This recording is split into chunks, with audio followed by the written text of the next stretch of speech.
ওমর রাদিয়াল্লাহু তাআলা আনহু জনসাধারণের সঠিক অবস্থা জানার জন্য রাত্রিতে ঘুরে বেড়াতেন। এক রাতে একটি ছোট কুটিরের সামনে এলে তিনি বাড়ির ভিতরের কথাবার্তা শুনতে পেলেন। মা মেয়েকে আদেশ করছেন, দুধের সাথে পানি মিশাও। ভোর হয়ে এলো। মেয়েটি উত্তর দিল, না মা, ওমর রাদিয়াল্লাহু তাআলা আনহু দুধে পানি মিশাতে নিষেধ করেছেন। তিনি জানতে পারলে শাস্তি দিবেন। মা বললেন, ওমর দেখতে পেলে তো? মেয়ে বলল, আমি প্রকাশ্যে তার আনুগত্য করব আর গোপনে তার অবাধ্যতা করব? আল্লাহর কসম, এটা আমার পক্ষে মোটেই সম্ভব নয়। অন্য বর্ণনায় এসেছে, সে বলল, ওমর রাদিয়াল্লাহু তাআলা আনহু হয়তো আমাদেরকে দেখছেন না, কিন্তু তার প্রভু তো আমাদেরকে দেখছেন। গোপনে সব শুনে ওমর রাদিয়াল্লাহু তাআলা আনহু বাড়িটি চিহ্নিত করে ফিরে এলেন। পরে তার ছেলে আছেমের সাথে ওই মেয়ের বিবাহ দিলেন।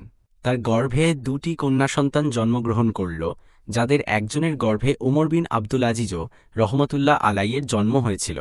শিক্ষা: পাত্রপাত্রী নির্বাচনের ক্ষেত্রে অন্যান্য সকল গুণের উপর দীনদারি ও আল্লাহভীরুতাকে প্রাধান্য দিতে হবে।